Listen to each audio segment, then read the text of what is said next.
Okay, great. All right, now, Gisela, you can share your slides and get ready because we are going to be lifting off in a minute or two here. Perfect. Please let me know if you can see them properly. Yep, they look good. Great.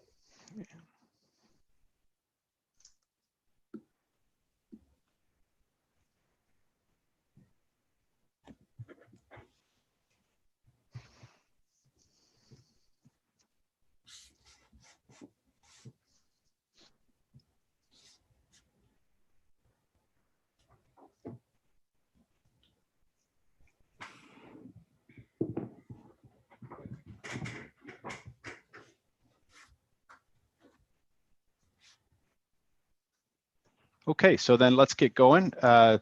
As usual, if you have a question, just go ahead and unmute yourself and break in. Otherwise, you have an hour. Well, perfect. Thank you so much. I want to thank the organizers of the seminar and thank you for inviting me to participate. Really, it's an honor. So I'm going to be presenting my paper, Stubborn Dollarization, Lab for the Dollar and Fear of the Peso. I try to go for the catchy title, but if you're wondering, this is research that relates to financial dollarization in emerging markets. So there are two main observations about emerging markets that generally frame the discussion on financial dollarization. The first is that households hold a significant proportion of their savings in dollars, and this is in spite of the fact that many of these economies have local currencies that offer higher average returns than the dollar. And the second is that non-financial firms borrow significantly in dollars, and dollar borrowing has been rising since the global financial crisis. So in this paper, I propose that these two observations are actually the two sides of one narrative that is linking firms and households within their domestic countries. The following picture offers a screenshot of the last 20 years of financial dollarization of household deposits and of loans that are extended by local banks to firms in 5 Latin American economies. So keep in mind that all of these are countries where individuals are actually allowed to open bank accounts in dollars in their countries. So the figure shows on the y-axis the percentage of total deposits that are denominated in dollars, and these are plotted against the percentage of total loans to firms that are in dollars. The small dots are monthly observations for the last 2 decades, and then the diamond markers indicate the average over this period. The dashed line is the 45-degree line. So what we see is that there is an extremely strong match in dollarization of deposits and loans, and that this is true on average across countries over the period that I'm considering, but also over time within each country. Moreover, if we look at the levels of dollar borrowing and saving, this strong correlation persists. The x-axis here shows dollar borrowing by firms as a percentage of GDP, and the y-axis has dollar savings by households. So traditionally, papers that look at dollar borrowing from firms focus on the risk sharing that occurs with the rest of the world, where it's the foreign investors that are supplying the dollars to the country. These plots instead motivate a shift of the focus to what is happening within the country. A lot of the dollar saving and borrowing in these emerging markets is taking place domestically, with the households and the firms taking the opposite sides in the dollar market, rather than there being a substantial intermediation of the international financial markets. Now, importantly, this is happening within a particular regulatory and policy framework that is shared by all of these countries, and that includes first, regulations that require banks to match their dollar liabilities and loans, and second, capital controls that prevent banks and domestic agents from transacting extensively in the international markets. So that means that a bank receives dollar deposits, and then they have to match these with dollar assets to comply with the regulations. But in the absence of developed derivative markets, they tend to the local markets instead, and then they lend to the domestic firms in dollars who are willing to take on this cheaper form of funding. Moreover, firms and households are also limited in their ability to save and to lend in those international markets.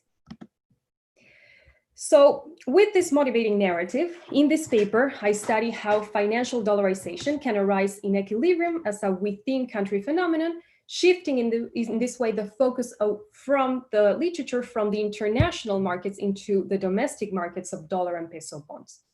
So to that end, I built a discrete time model that features two types of agents, the households and the entrepreneurs, that differ in their risk aversion and their exposure to exchange rate risk. I rationalize the portfolio choice of these agents who have to choose between dollar and local currency denominated bonds. And in the micro foundation of this choice, I'm accounting for features of the dollar that are common to all of these markets: UIP deviations, dollar pricing and pass-through of exchange rate into prices, and a negative correlation between the depreciations of the local currency and bad times in terms of GDP growth. I'll describe what the mechanisms are that could explain why in equilibrium one takes the positive net position in dollars, the other takes the negative net position, and that results in a deviation of UIP where the local currency is offering a risk premium over the dollar. And finally, I'll discuss how capital controls play a role in inducing this within country dollarization where firms insure their households. Then I move from theory to empirics, and I take my predictions from that theoretical model to the data. So for those purposes, I present a richer continuous time setup of the portfolio choice. This will be analogous to that discrete time result in that simpler two-period model, but the advantage over that version is that it delivers a prediction of an agent's dollar position that depends on very simple recognizable statistics that one can take to the data. And I will present empirical evidence on what drives dollarization of household deposits at both the macro and the micro level. The macro evidence is based on data from a set of 6 Latin American countries, and the micro evidence leverages on a financial survey from Uruguay. So there are 3 main takeaways that I hope that you get from this presentation. First, in a portfolio problem that is microfounding the optimal choice of a household that is choosing how much of its wealth to allocate into a dollar and a peso denominated bond, there are 3 factors that emerge as the main drivers. Theta, which is what I use here to denote the percentage of net assets that go into dollars, decreases if there exist UIP deviations in favor of the peso. That means if the returns of the peso are higher than the returns of the dollar when we account for depreciations of the local currency against the dollar. So if expected depreciations of the local currency are not high enough to make dollars attractive compared to the high interest rates that the peso accounts offer, then dollarization will decline.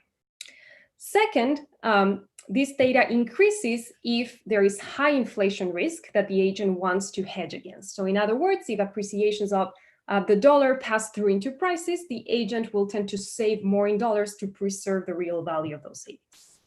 And third, the agent considers how his income correlates to depreciations. So if the dollar tends to appreciate when real income is lower, then this will increase dollarization because then the agent will want to save in the currency that is offering and promising a higher return in those bad times.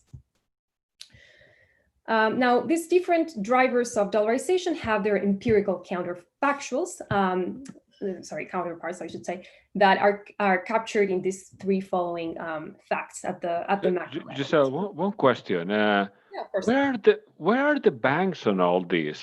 From your first or second slide, I was expecting almost to see a banking model, and don't get me wrong, I see enough of those. I don't want to see another one, but it's clear that the banks are trying to match assets and liabilities, or are happy to do so.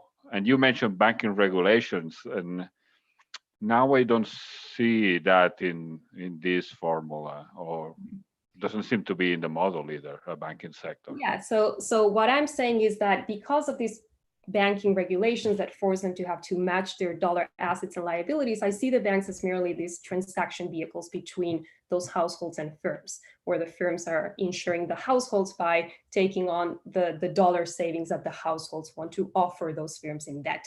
So you make a fair point. I'm not modeling a behavior for banks based on that observation. And then there's some empirical literature as well that I'll mention, for example, from a recent paper from Victoria Vashina that looks at Peruvian data, where she also concludes that there is no real strategic behavior from those banks playing a role in this story, but it's more like that regulation just forces them to have to be the mediators between the 2 sides of the markets, with the households driving dollarization by wanting to save a lot in dollars for these different hedging motives that I mentioned. So looking at the sample of these Latin American countries, we observe first that countries that exhibit a higher pass-through of exchange rate depreciation into consumer prices have a higher average dollarization. On the y-axis, I compute a long-run measure of pass-through by regressing monthly CPI inflation on monthly depreciations of the local currency against the dollar, and I use 18 lags. This exhibits a positive correlation with average dollarization of deposits. Second, bad times in these dollarized countries are times when the local currency depreciates, as evidenced by a negative correlation between real GDP growth and dollar appreciation. And now the third fact, which relates UIP deviations with dollarization, would actually appear to be rather counterintuitive because according to these countries that exhibit higher dollarization are also the countries in which the peso is offering a higher risk premium. On the x-axis of this plot, I present the average monthly difference in the returns of the dollar relative to the peso.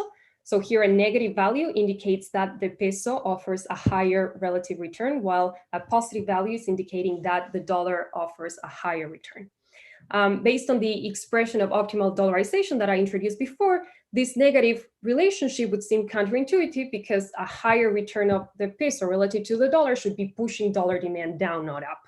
But the key to rationalize this empirical finding is to think about this as a general equilibrium result. So these are all equilibrium prices and quantities from the interaction of households and firms. And if one of these agents features very strong reasons for saving in dollars, then dollarization in equilibrium can be high even when the peso is offering a higher risk premium. So my second main result summarizes those GE, general equilibrium intuitions. The dollarization patterns that we observe in emerging markets can be understood as an equilibrium of risk transfer between the households and the firms. And in this equilibrium, households are saving in dollars and providing these dollars, as I was saying, to the entrepreneurs that hold the dollar debt. But because the peso offers a risk premium, the household is actually incurring a cost from saving in that currency that offers the lower expected return. But they are willing to do so in exchange for insurance against a negative exposure to depreciations. And in turn, the entrepreneur takes on the cheaper form of debt in exchange for providing that insurance. I explained two mechanisms that can lead to this equilibrium. It must be that either the agents share a reason for wanting to save in dollars, so they are both negatively exposed to depreciations, but they differ in their risk aversion, so that the entrepreneurs have a higher risk tolerance. Or number two, they have the same risk aversion, but they are exposed differently to exchange rate movements. And in particular, the household suffers a depreciation more than the entrepreneur does. Finally, to bring this back to my original motivation on how this narrative is circumscribed within a particular policy framework, I show how in this model, capital controls increase dollarization within the country as you prevent the agents from engaging in this form of insurance with foreign investors. So third, in terms of the empirical takeaways, I showed that the macro evidence points towards the income hedging motive as being the key driver of dollarization of household deposits. So the predicted levels of dollarization at the country level are consistent with the observed levels of dollarization with an implied risk aversion of 2.3 on average, which is quite standard in the literature. And while the macro evidence is consistent with these dollar predictions, it does leverage on like country level characteristics to represent like a household's portfolio choice. So micro level data from Uruguay allows me to test the model predictions at the household level within one same country. And results from this exercise point in the direction that the model predicts for what factors can bring dollarization up. The pass-through into prices has a positive significant impact on dollar savings. The coefficient in that case is going to be consistent, as I'll mention, with a risk aversion around 3.3. And the pass-through into wages has a negative impact on dollarization, so that if wages go down when the dollar appreciates, households increase their dollar savings. Broad literature on dollarization has focused on the roles that foreign investors have as insurers of households in emerging markets. And in this literature, incomplete markets imply that the dollar becomes a safe asset for the households to save in, where that safety feature of the dollar is derived from the fact that income tend to fall when the exchange rate crashes, or from the fact that prices are partly sticky in dollars, so a dollar appreciation reduces real consumption. That is, for example, the channel in the Gopinath and Stein paper, where emerging market households have a preference for dollars embedded in their utility function to capture that idea. But the common thread in many of these papers is that it is the rest of the world issuing dollar debt that insures the households. Instead, I focus on the synergy that is taking place between local households and firms. So insurance in this case isn't a wealth transfer from the rest of the world, but rather it's a wealth transfer occurring domestically. In this equilibrium, the firms again borrowing dollars and do so using the available pool of domestic dollar savings. In this respect, the paper is closest to Dalgic and a recent paper by Boccola and Lorenzoni, who also explored dollarization as an equilibrium that's tied to a household's dollar demand that is related to the negative correlation between the exchange rate and income growth. I build up to that equilibrium by taking the safety features of the dollar and injecting them into a household portfolio model, like the ones in Campbell and Bisset or Brent, so that households have a micro-founded demand for dollar assets. From the empirical literature, I incorporate two ideas. Number one is the fact that exporting firms want to borrow partially in dollars due to their opposite exposure to dollar appreciations, so that firms would also prefer to issue dollar debt. Ivashina, again, has evidence on this for Peruvian firms. And number two is the observation that this issuance tends to be domestic due to capital control, something that Lorena Keller shows for Peruvian firms and banks.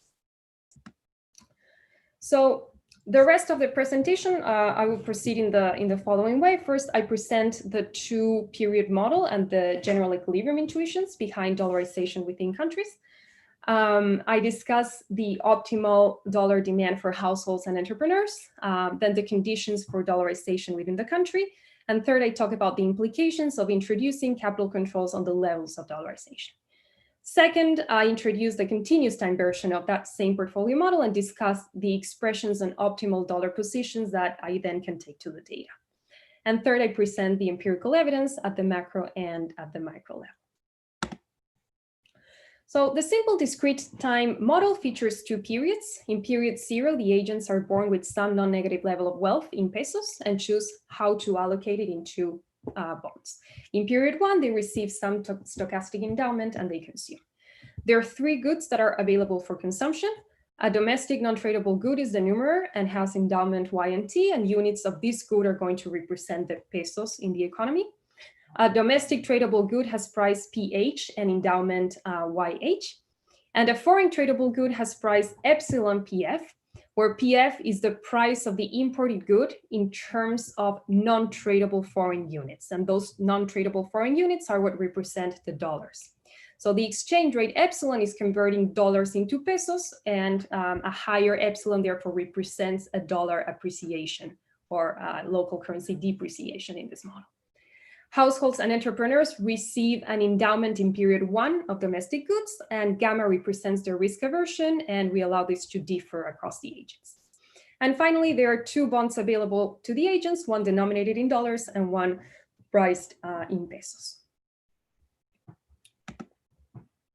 So the portfolio problem at t equals 0 has the agent choosing the optimal share theta to invest in dollar bonds in order to maximize mean variance preferences. And I will discuss this assumption of mean variance preferences a little bit later. Consumption at a given state S of period 1 will depend on the real returns of peso and dollar bonds plus the endowment of income that the agent is receiving.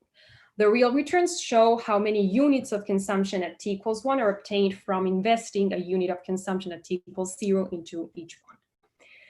For the intratemporal problem of consumption choice in period 1, I assume the standard Cobb-Douglas preferences, which delivers also the standard expression for the price level. Delta is the parameter that represents the share of expenditure that's allocated to consumption of the home non-tradable good, and alpha is the share of tradable expenditure allocated to the home tradable good in particular. Giselle, may I ask a question? Yeah. Yeah. So there's no monetary authority in the model. Mm-hmm. the exchange rate's an exogenous process here. So the exchange rate, in this two-period discrete model, I can actually solve for it. And I'm going to be taking as exogenous that net supply of dollars from abroad. I could have gone the other way around and do this, the opposite way. But where's the domestic, where's the exchange rate coming from? What's it equating? So the exchange rate is going to be the relative price of the home non-tradable good with respect to the foreign tradable good. Oh, okay. And what's driving variation in that? It's going to be the endowment process for these different types of goods. Okay, so I mean, should we? As well as the net supply of these dollar bonds from foreign investors. Yeah. Okay, so so it's a real exchange rate in that sense. There's no nominal exchange rate. Yeah. When I go into the continuous time version, I won't try to derive a general equilibrium in continuous time. So I'll stick to the portfolio model in continuous time of the agent. And in that particular case, I'll take the processes to be given.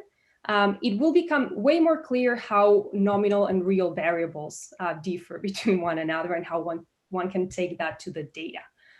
So maybe, when I get to that part, the expressions will become a little bit more clear in terms of differentiating the nominal and real effects.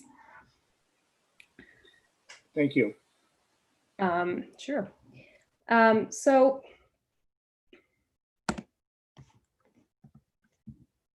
I discussed that. Okay. So in period 0, the market for peso bonds and dollar bonds have to clear. Peso bonds are only traded within the domestic market and so exist in zero net supply, while dollar bonds can be traded internationally. So this B star here is going to represent the foreign net supply of dollars into this economy. I take this to be positive, which implies that aggregate net wealth from period 0 is positive. The private sector is therefore considered to be a net creditor of the rest of the world, and foreign investors supply some dollars for the local agents to save in, but we'll look into what happens when this supply decreases. In period 1, the market of home non-tradable goods and home tradable goods must clear, where CH star are exports of the home country and YF minus CF star are imports.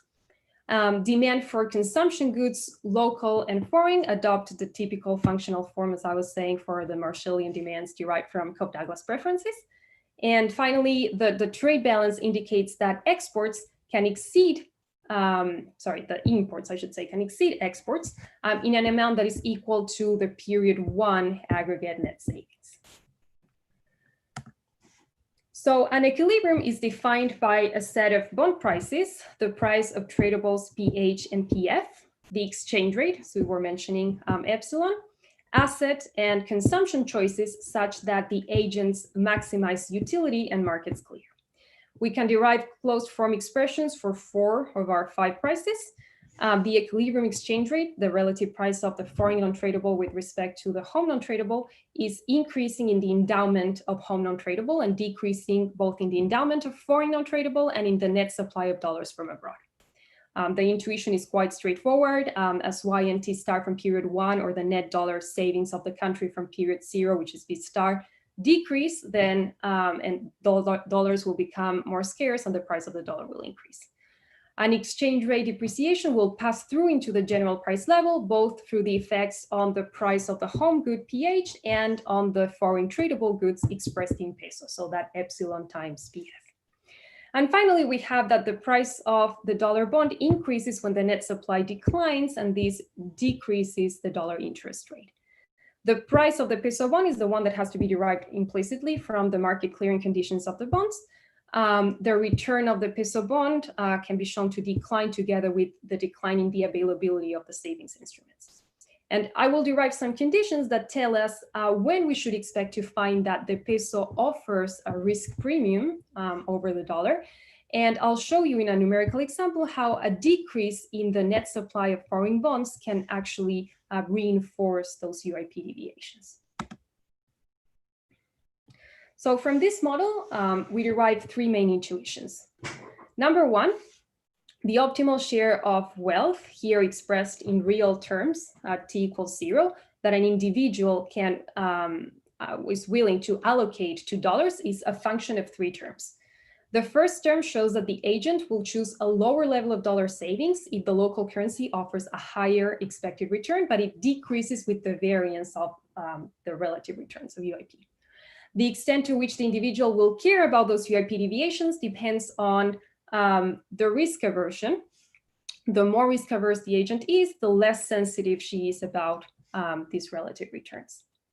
The second term involves a covariance that is particularly sensitive to the extent to which inflation is linked to depreciations of the local currency. So this covariance in the middle increases with the Cobb-Douglas parameters that indicate a preference for the dollar-priced foreign tradable. So if you're keeping track of notation, when 1 minus alpha goes up. In particular, if the agent only consumes non-tradable goods, so delta equals 1, the price level is 1, and this kappa price term is 0. So there's no need to hedge against price movements. If the agent only consumes foreign tradable good, so delta and alpha are both 0, and we assume that PF is some fixed price, then the price level varies 1 to 1 with the exchange rate epsilon, and then this kappa price term is equal to 1. So you can think of this term as capturing a higher preference for dollar savings when the consumption basket tilts towards dollar-denominated goods, because dollars are a hedge against exchange rate pass-through into prices. The higher the real wealth of the agent at T equals 0, the more this hedging motive matters. That's why that kappa price term is multiplied by that W0 divided by P0. Finally, the third term indicates that if the agent's income is negatively correlated with dollar returns, then dollar savings will increase. This is capturing another hedging motive. You increase dollar savings if it promises higher returns in bad states of the world. And this will depend on how depreciations link to the endowment realizations. So for instance, in a world where the agent only consumes non-tradable good, delta is equal to 0, then this term simplifies to an expression that indicates that if the covariance between the exchange rate and Y is negative, then dollar savings will increase. The income hedging motive, this third term, will depend, will differ across the agents in as much as they receive different endowments that will feature a different covariance with the exchange rate in equilibrium. And another important thing to note is that these hedging motives increase when the variance of the UIP deviations declines, which is in the denominator of both these kappa terms. So the magnitude of these income and price hedging terms for each agent determines whether an equilibrium can exist that features what we observe in the data, the peso offering risk premium, households saving in dollars, and entrepreneurs taking on the dollar debt. The model implies that for this to be the case, we require first that at least one of the agents has a strong hedging reason that makes the dollar attractive. Otherwise, the agent wouldn't be willing to take on a lower return in dollars than in pesos. But also, if agents have an equal hedging reason for saving in dollars, their tolerance for risk must differ. So in our case, it will be the entrepreneur that can tolerate higher risk. Otherwise, she wouldn't be willing to take on dollar debt if she's negatively exposed to exchange rate depreciations. Or alternatively, if the agents share the same risk aversion, they must have different exposure to exchange rate risk. So in particular, entrepreneurs are happy to take on the borrowing position in dollars since they're less negatively exposed to exchange rate shocks, while they can benefit from a cheaper currency to borrow. So to illustrate this, we can look at 2 examples. First, suppose that the agents have the same reasons for wanting to hold on to dollars. So for example, the kappa income terms are 0 for both agents and the kappa price is not. And I'll assume that they share the same level of wealth, whose real value they want to preserve from depreciations, from inflation. The peso will feature a risk premium over the dollar if this price-related hedging motive that the agents share is strong enough. In order to feature households that save in dollars and entrepreneurs that are willing to ensure that dollar saving from exchange rate pass through into prices, then it must be that the household's risk aversion is high enough relative to the entrepreneur's risk aversion, as I'm indicating in those 2 conditions. The plot illustrates that equilibrium. So the red and the blue lines indicate the dollar demand as a function of UIP deviations.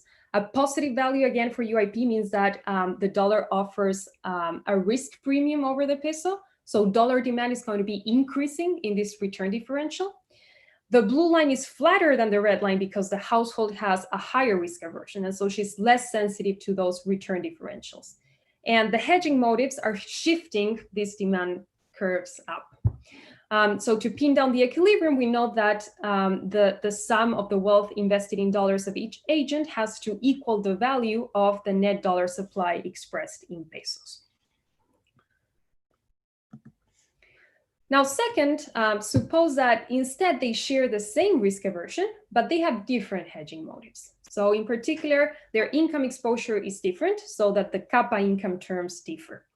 A situation can arise in which the peso is offering a higher risk premium so long as at least one agent features a very negative correlation of their income with dollar returns, so that one of those kappa income terms at least is positive.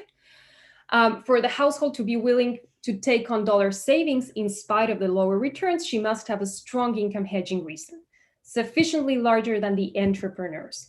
Now, note that this doesn't preclude a case in which both agents are negatively exposed in terms of their income and therefore feature a positive income hedging motive that increases their demand for dollar savings. But it must be that they have to be different enough from each other. In the illustration, the dollar demand line for both agents now has the same slope because they share the same risk aversion. In the left plot, the lines are shifted upward because they both have a negative income exposure to exchange rate risk that makes them want to save in dollars. While in the right plot, the entrepreneur features the opposite sign of risk exposure. In either case, the important condition for an equilibrium to feature a risk premium with firms insuring households is that that exposure again be sufficiently different in magnitude. So summing up with the more general conditions, we conclude that without reasons to hedge, there can be a scenario of dollarization and UIP deviations within the country like what we observe in this type of economies. These observations can explain the empirical patterns that I summarized in those facts 1 to 3 mentioned at the beginning. With respect to the UIP deviations, countries that exhibit higher dollarization are countries in which these hedging motives for the agents determine that the local currencies offer in equilibrium a risk premium over the dollar. And in particular, in the aggregate, the motives that push dollar demand up have to be sufficiently larger than the real value of the net foreign supply of dollars into the country. The risk-sharing channel implies that when entrepreneurs are sufficiently less risk-averse than the households, then dollarization of deposits increases with pass-through into prices, and when the household income processes are negatively correlated to depreciations. So that means the kappa income and price terms in that middle expression are positive, and the coefficients multiplying them are positive for the household, negative for the entrepreneur. The risk exposure channel implies that dollarization of deposits increases when the income hedging motive to save in dollars of the household is higher than that of the entrepreneur. So in that final term, that income of the household minus the income of the entrepreneur has to be positive for the household, negative for the entrepreneur. Giselle, would you remind me what the underlying source of uncertainty is, the fundamental source? Yeah, so in this simple general equilibrium model, the uncertainty comes from the endowment processes. For the from traded of domestic goods, of foreign goods, and of that net supply of dollars from abroad. All three of those. Mm-hmm. Yeah, won't the risk depend on where the shocks are coming from? Which endowment process? So in the general, so when I look at the numerical calibration, I'll consider a negative correlation in the productivity shocks to the two types of domestic goods, the non-tradable one and the tradable one.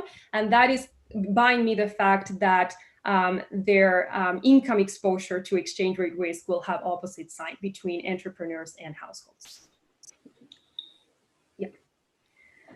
Okay, so just to conclude then this part, countries that exhibit higher dollarization and a higher local currency premium are those in which the household's hedging motives and risk aversion are high enough relative to the agents that own the firms in the economy, or the entrepreneurs here.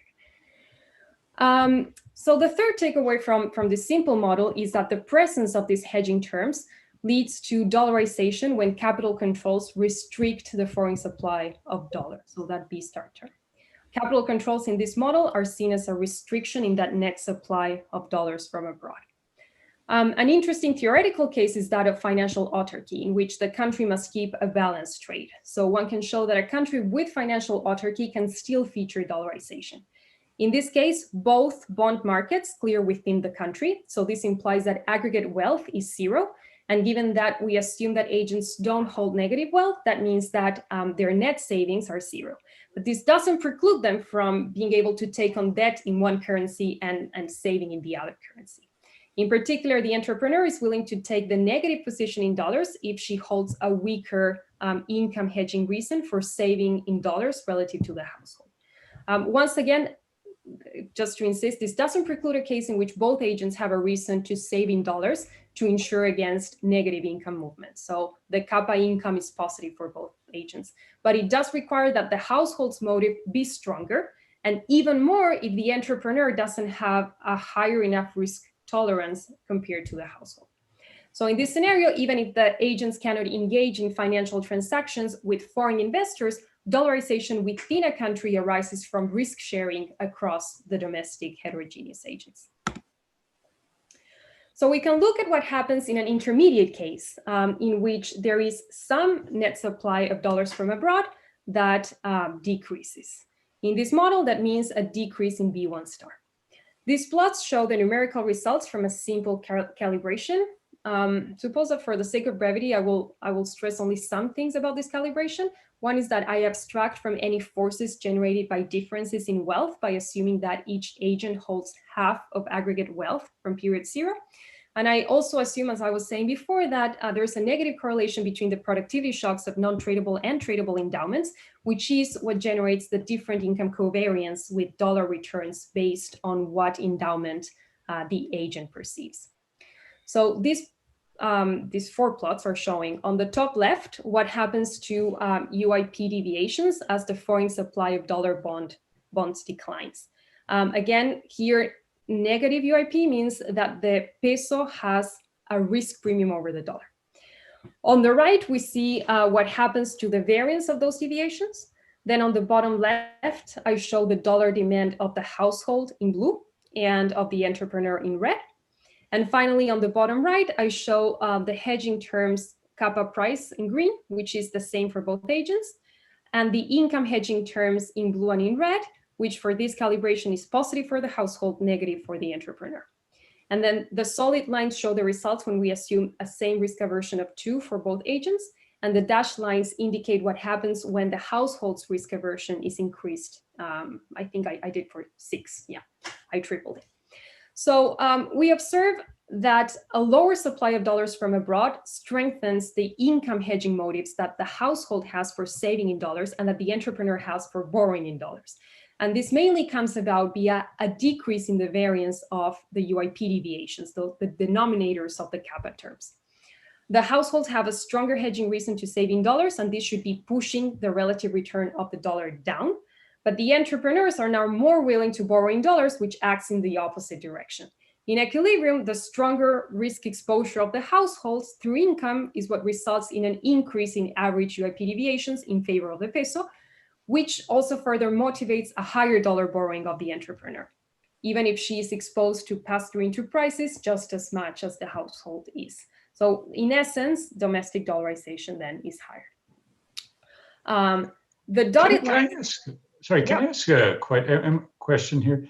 Am I reading that graph, the vertical axis of that UIP graph correctly? It seems like those are very tiny deviations from UIP. Is that right? So 2 times 10 to the minus 6 is like, I don't even know what the word is. It like very small.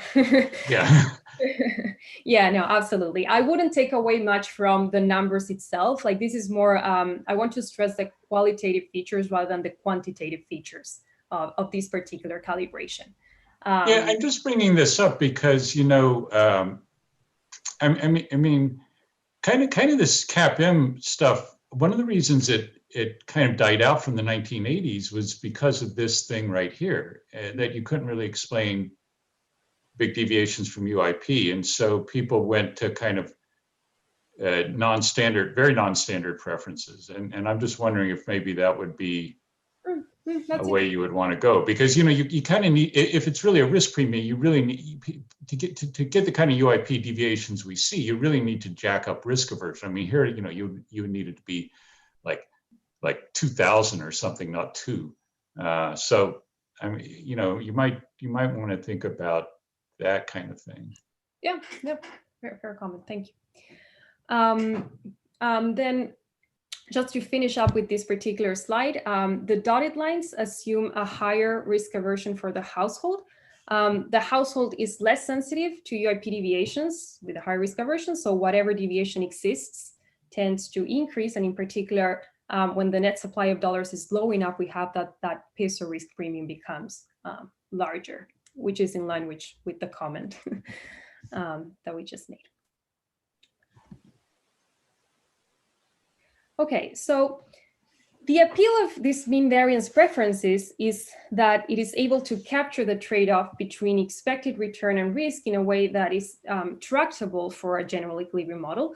But there are 2 main caveats to this specification that kind of motivates a reformulation of this problem into continuous time. The first is that it only represents an expected utility maximization for the special case of quadratic utility, while for other utility functions, it is a second-order approximation.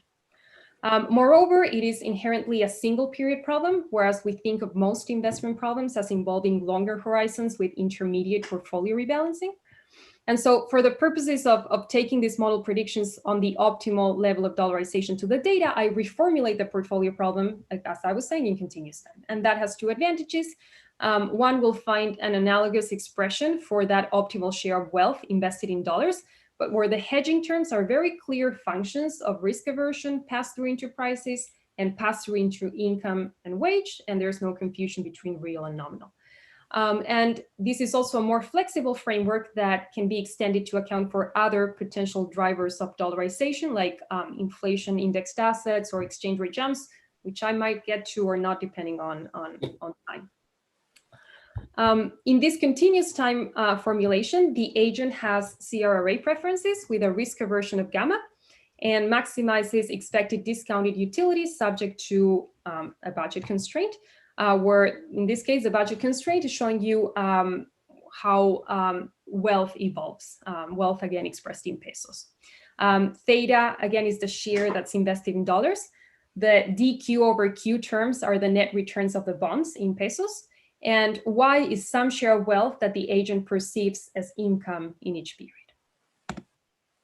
So in continuous time, what we need to do is specify a process for the evolution of prices. And so I assume standard geometric Brownian motions for all the relevant stuff. The exchange rate, for example, has a drift mu epsilon, which is capturing those expected depreciations of the peso, and a volatility term sigma epsilon. The dollar denominated asset has an expected return in pesos given by the dollar interest rate plus the depreciation of the peso, and it shares the volatility with the exchange rate. And then the peso denominated asset has a non-stochastic return, RLC, where LC is local currency, if I haven't mentioned that. And then we have a process for the price level and a process for income. The one for income is exogenous. The one for the price level, the parameters will depend on the Cobb-Douglas preferences that we assume. So the optimal share of wealth that is invested in dollars is then, same as in the discrete time model, a function of 3 distinctive terms. But in this case, the statistics are a little bit more clear. First, the expected return differential of the assets is what might be driving dollarization up or down. This is a nominal version of the UIP, where a positive value indicates that the dollar offers a risk premium over the peso.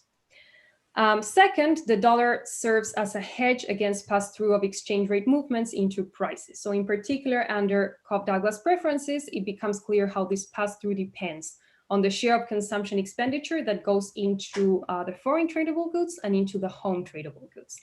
And the coefficient multiplying that beta term that I'm calling the pass-through has an omega, and that omega is capturing the agent's aversion to risk to changes in the price level. An agent with high enough risk aversion will increase dollar savings if dollar returns covary positively with prices to preserve the real value of wealth. That's what that second term is saying, same as in the discrete time version. And that omega over gamma, by the way, can be shown to be a gamma minus 1 over gamma, which is somewhat an interesting result to then contrast with what the data says. And third, the dollar is a hedge against negative movements in income. So if times of lower real income are times when the dollar appreciates, then you can hedge against these bad times by saving more in dollars. Omega captures the agent's aversion to risk to changes in income. So for a risk aversion larger than 1, we can show that that coefficient multiplying that beta term at the end is negative. So if beta is also negative, then these terms are what are pushing dollarization up. Okay, so there are 2 extensions to this baseline model that make this quite a flexible framework to study other potential drivers of dollarization. Suppose that we wanted to model an entrepreneur as an agent that instead of perceiving income in the form of wage, invested instead in a productive asset, say a firm that entitled him to a stream of dividend income given by the profits of this firm. So this agent invests a shared tau in the productive asset whose return is going to be given by the dividends pi plus the capital gain, that D big Q divided by Q. The net position in dollars for an entrepreneur shares the same UIP and hedging terms we saw before, but with 2 distinctions.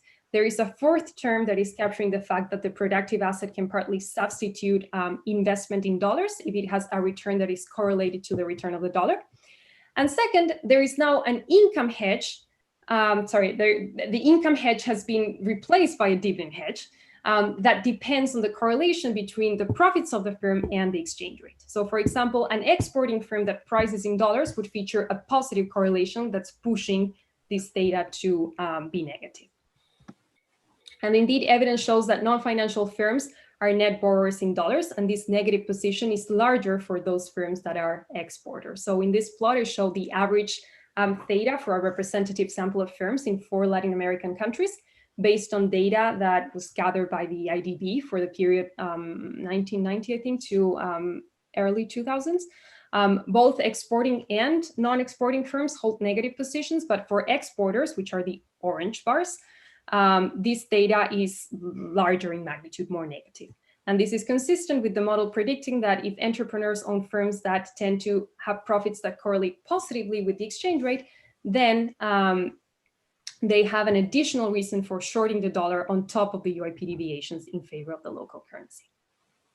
So for the sake of brevity, let me just skip this extension, but if you're interested, we can discuss it later on what happens if we introduce inflation indexed assets that can substitute for the dollar in its hedging properties. And I'll go straight into some empirics. We now have a clear prediction for what should be driving dollarization of an agent's portfolio. And so we take that to the data.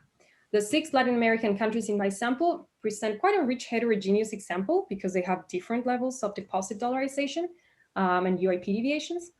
And I use monthly data from these economies to obtain measures of observed dollarization and then calibrate the expression that we have for dollar demand to derive predicted levels of dollarization. So this calibration includes 4 statistics that can be measured with the data and that I'm showing in this table, and 2 degrees of freedom. Those are the risk aversion of the agent and the coefficient that is multiplying the beta of income growth and depreciation. So that second beta, which depends on the sensitivity. Yes. Can I just say, what units are you measuring like this sigma hat epsilon in? I mean, those seem like they should be divided by 10,000 or something, or 100 anyway. I mean, I am using monthly data. But this is the standard deviation of the change in the exchange rate. Mm-hmm. And it should, I mean, that would be like 612%, which doesn't seem right. It seems like it would be more like possibly 6%. Even that seems large, but that should be like 0.0612. And likewise, I wonder about the UIP deviation. I mean, it just seems like these units might not be, they might be in percentages rather than in numbers, which is what you actually want. You don't want to multiply everything by 100 and then take the standard deviation. For sure, you might be right. I mean, I did this table some while ago, and I remember thinking about this. I'll look into it again, but I think people get this wrong all the time. But you can see if then you square, if you even if you've got the UIP deviation and the standard error both multiplied by 100, and they should be divided by 100 in your formula, that gets, you're squaring the standard deviation. So that's still kind of, they don't cancel. I'll look into that. Yeah, no, you make a good point. Maybe on the spur of the moment, I can't remember exactly what the calculation was, but I do remember thinking about this stuff. Yeah, I'll look into that. So before I continue though with the next slide, one last comment I want to make has to do with that second degree of freedom that I was mentioning, which is the coefficient on that second beta term. For that, I will rely on the micro level evidence from Uruguay that I do next and calibrate that coefficient to be -1 for all countries. While for the gamma, the risk aversion, I calibrate it to be that which minimizes the mean squared error of predictions across the sample. So this is a small sample, by the way, so that has its caveats. But the figure here is depicting these observed and predicted values of dollarization. And notably, we have that the gamma that's required to obtain the best possible fit is a 2.3 approximately. And to achieve a perfect fit, in the last two rows of this table, I show what the implied risk aversion should be for each country. So households in the more dollarized economies like Argentina, Peru, and Uruguay would require a higher risk aversion, as high as 3.1 for Uruguay, while the model implies a lower risk aversion for the less dollarized countries, which are Chile and Mexico in this case. And further, I can decompose that predicted dollarization into the three components that the model suggests that are behind an agent's portfolio choice. So this plot shows the result from this decomposition and gives a sense of which one matters more for each economy. So Argentina, for example, is a country in which important episodes of exchange rate depreciations have implied that the dollar offers a higher expected average return in pesos. The general equilibrium intuitions that we saw would suggest that in this country, the hedging motives that the households have for saving in dollars, while quite strong, are not strong enough to justify peso returns that more than compensate for the large depreciations of the currency. In a country like Peru, on the contrary, the local currency offers a higher return, and the decomposition suggests that it is the negative correlation between growth and depreciations that matters more in driving the agents to dollarize their portfolios. But across all countries, what we observe is that the income hedging motive is behind more than 80% of predicted dollarization. So while the price hedging term is large enough to counteract the force of UIP deviations that drive dollarization down, the income motive is needed to justify the very high levels of dollarization that we observe. Okay, so in the last minutes that I have, I want to very briefly touch on the microdata. One thing to note is that contrasting these dollarization predictions with the microdata for households is a little bit more challenging because of lack of data available on the currency composition of assets and liabilities. Uruguay, fortunately, is one case that conducted a financial survey in 2012 over a sample of households that participated in the standard annual survey, which is something that they do every year. And the financial survey in particular inquired for this subset of households what their assets are and the currency compositions of those assets are. So more than 2,500 households were interviewed, of which, as this plot shows, around 30% hold no savings in dollars, and a little more than 30% hold all of their dollars in dollars. There's a lot of bunching, I should say, around 0, 50, 100, which is not uncommon in survey type of data. And this means that the R-score of my regressions won't be too high, but we can still try to uncover some relationship with the drivers of dollarization. So in particular, we need to regress, or we'd like to regress, this percentage of dollar savings against a measure of pass-through for the household.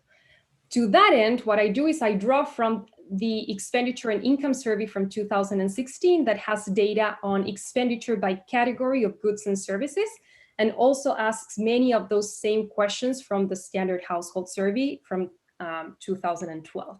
So I first take the time series of prices by categories of goods and services that the central bank gives, estimate the exchange rate pass-through into prices by category. Then using that expenditure survey data from 2016, I compute the share spent in each of these 12 categories and construct a pass-through by taking the weighted average of the pass-through measures for each of the categories. So this figure briefly is showing what these shares are on average for households, which I sort into 10 income quantiles. And one thing that's actually notable is that the shares don't vary much by income. Which is why in the model I introduced initially, I deemed it less relevant to actually vary the shares of consumption in the Cobb-Douglas preferences. And so once I have this to impute a pass-through for the households that are in the 2012 financial survey, I use the set of variables that are common to both the 2012 and the 2016 surveys that include information on composition of the household, income, employment, etc. And I regress the measures of pass-through against this set of regressors and then predict a pass-through for the households in the 2012 survey. So similarly, we need some measure of pass-through into wages or income for the households. We don't have a time series of income for each household to regress against depreciations of the local currency, but the financial survey does have a variable that says what the sector of employment of the members of the household is at the 4-digit level. And the central bank gives me data on the time series of wage indices by sector. So similarly to what I did before, I first derive a pass-through of the exchange rate into wages by sector. Here, I depict measures for a broader set of categories. And we see that wages seem negatively correlated for most sectors with depreciations of the local currency. And then I impute the corresponding beta measure to a household based on the sector of employment of the members of those households that are employed in one of these sectors. About 74%, if I recall well, have at least one employed member for whom we can compute a pass-through into wages. Okay, so with this, we're able to regress a measure of theta for each household against a variable that measures the pass-through into prices for a typical consumption basket for a household, and a measure of pass-through into wages for those that are employed within the household. And once we account for those units that have at least one member employed and report some form of savings, we're left with a little more than 1,200 observations. I use two measures of theta. One only refers to percentage of dollar savings, and the other also includes euros. The signs of the coefficients point in the direction that the model will predict. Pass-through into prices impacts positively on the degree to which the household savings are dollarized. A negative coefficient on the pass-through into wages indicates that the household perceives an income that increases when the local currency depreciates, and that will tend to make the household want to save more in dollars. Caveat, it's not significant. The pass-through into prices appears to be significant, and so if we take the coefficient in particular and relate it to that coefficient on pass-through that was predicted by my model, that gamma minus 1 divided by gamma, that would suggest an implied risk aversion of 3.3, which is also consistent with the macro evidence that I was mentioning before. And so to conclude, financial dollarization emerges due to a synergy between highly risk-averse households who are negatively exposed to the dollar appreciation, and then less risk-averse firms who are positively or at least less negatively exposed. A micro-founding portfolio model is able to capture the main drivers of dollarization. That seems to be able to explain some of the variation across countries in Latin America, and also matches some evidence from household level data in Uruguay.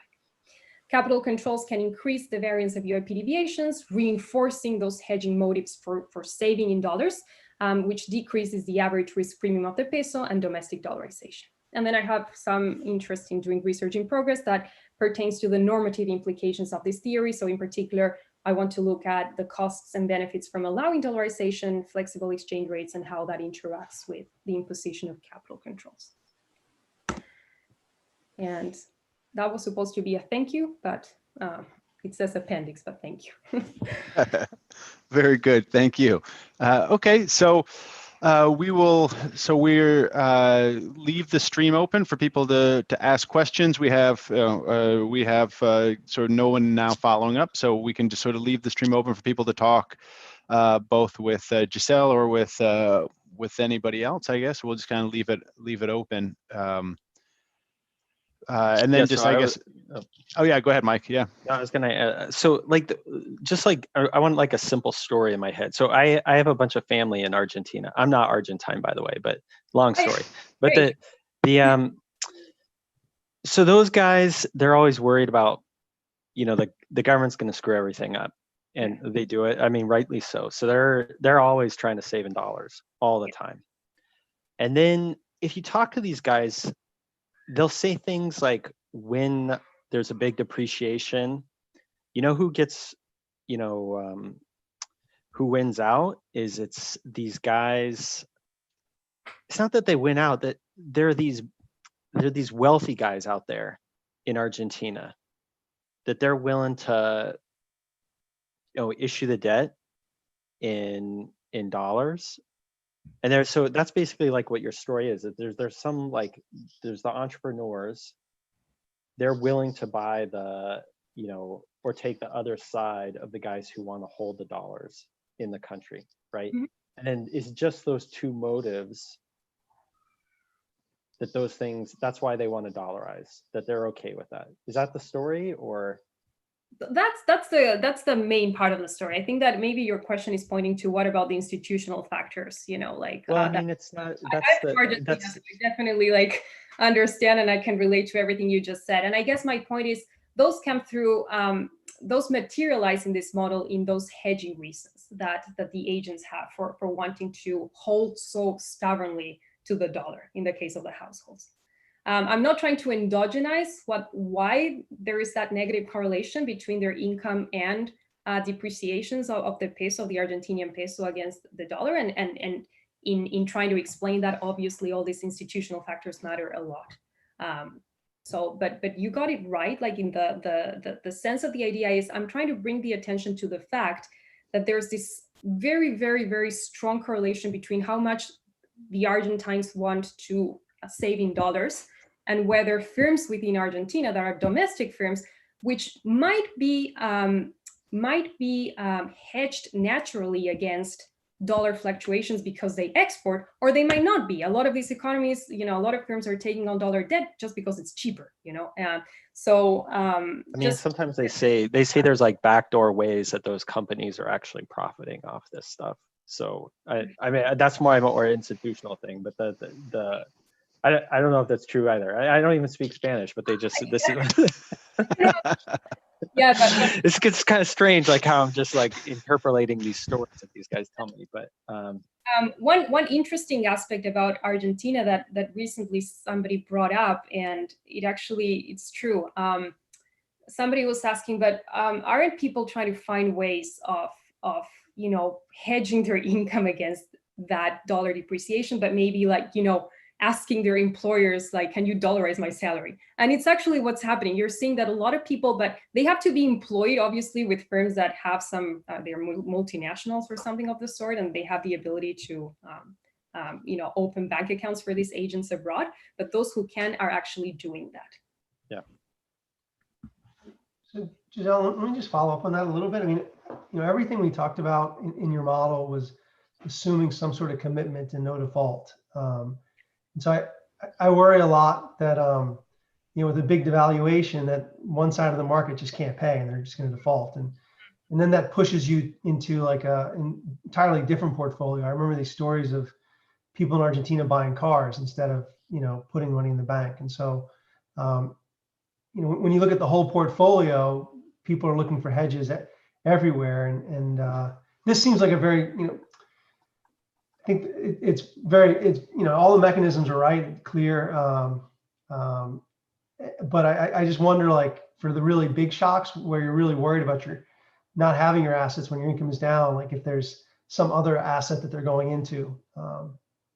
No, that's totally a fair point, and I agree with you. I think that also part of the story that I'm trying to that's implicit in this model is that I started by saying there are these regulations that were introduced in a lot of these countries, force the banks to try and match their dollar assets with their dollar liabilities. And the reason being is that these countries were exposed to crisis that had to do with banks having a very mismatched balance sheet in terms of the currency composition, right? And so they imposed all these regulations saying, okay, let's avoid that exchange rate crisis in the banking sector by forcing them to match.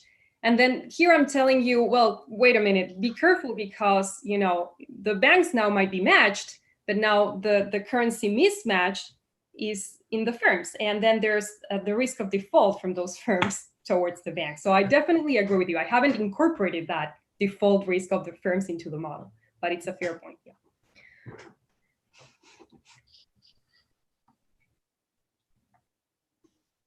Great. Normally we'd be having a beer now. Oh, you haven't been drinking this whole time? That's why my screen goes dark every now and then. I don't know if you can hear my kids yelling in the basement underneath me. Well, I think this has turned out really well, everyone. I want to say thank you to the three presenters. You guys all did an excellent job, and you have done a much better job with your timing than most of the people who have jobs. And thank you for the audience too, and for the questions. I think we weren't sure what to expect doing something like this, but I think this worked out really well. And so I want to remind everybody that we'll be doing this again next month. Let's see, what's the date? It is we'll be doing this on the 10th of December. Same format roughly. George has sort of told me though that maybe we need a little bit of a longer break between the session. So we'll see. We'll see how that goes. But yeah, any feedback welcome from people about the format or just about the seminar in general would be great. And then I'm sure I speak for all three of the presenters that they would be happy if anybody wanted to follow up with them by email or something with more comments. I'm sure they would appreciate it. So that's another chance to get to continue our conversation here. Otherwise, I think we can probably turn off the live stream and